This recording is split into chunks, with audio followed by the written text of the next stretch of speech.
So Molly, Ben, and Peter were very excited.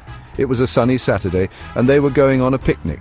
They packed their favorite snacks, sandwiches, and juicy apples into their basket. Molly filled their water bottles, and Peter carefully placed his magnifying glass on top.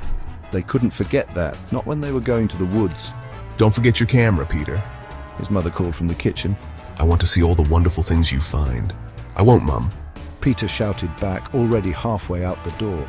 He grabbed the camera and ran to catch up with his sister and their friend.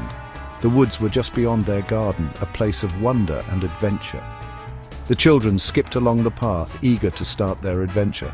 The sun dappled through the leaves, making dancing patterns on the ground. As they went, they talked about all the amazing creatures they hoped to see. Would they find a deer? Or maybe even a family of rabbits? They finally found the perfect spot by a babbling brook. It was a beautiful day for a picnic. The woods were alive with the sounds of birdsong. A curious squirrel peeked at them from behind a tree. Molly giggled and offered it a piece of her apple. Look! Whispered Ben, pointing towards a clearing. A family of deer grazed peacefully, their large eyes watching the children with curiosity. Peter carefully crept closer, wanting to get a better look. He lifted his camera and snapped a photo.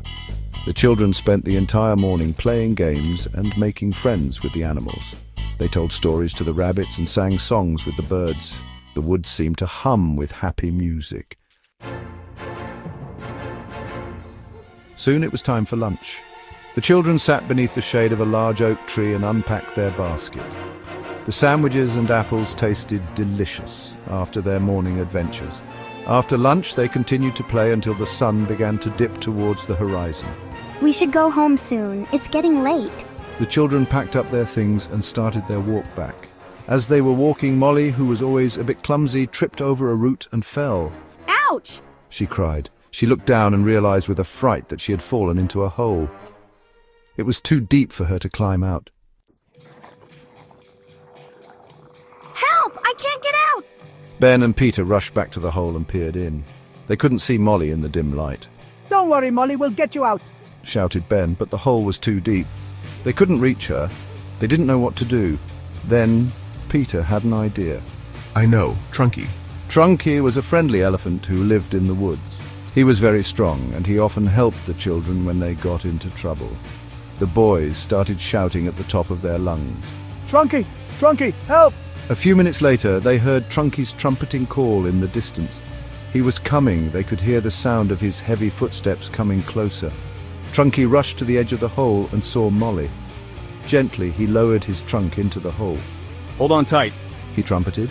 Molly grabbed onto Trunky's trunk, and he carefully lifted her out of the hole. Thank you, Trunky. You saved me. Said Molly, hugging Trunky's trunk. Trunky trumpeted happily. He was always happy to help his friends. The children thanked Trunky again and again. They promised to be more careful next time. Then they waved goodbye to their friend and set off towards home, tired but happy, with a story they would never forget.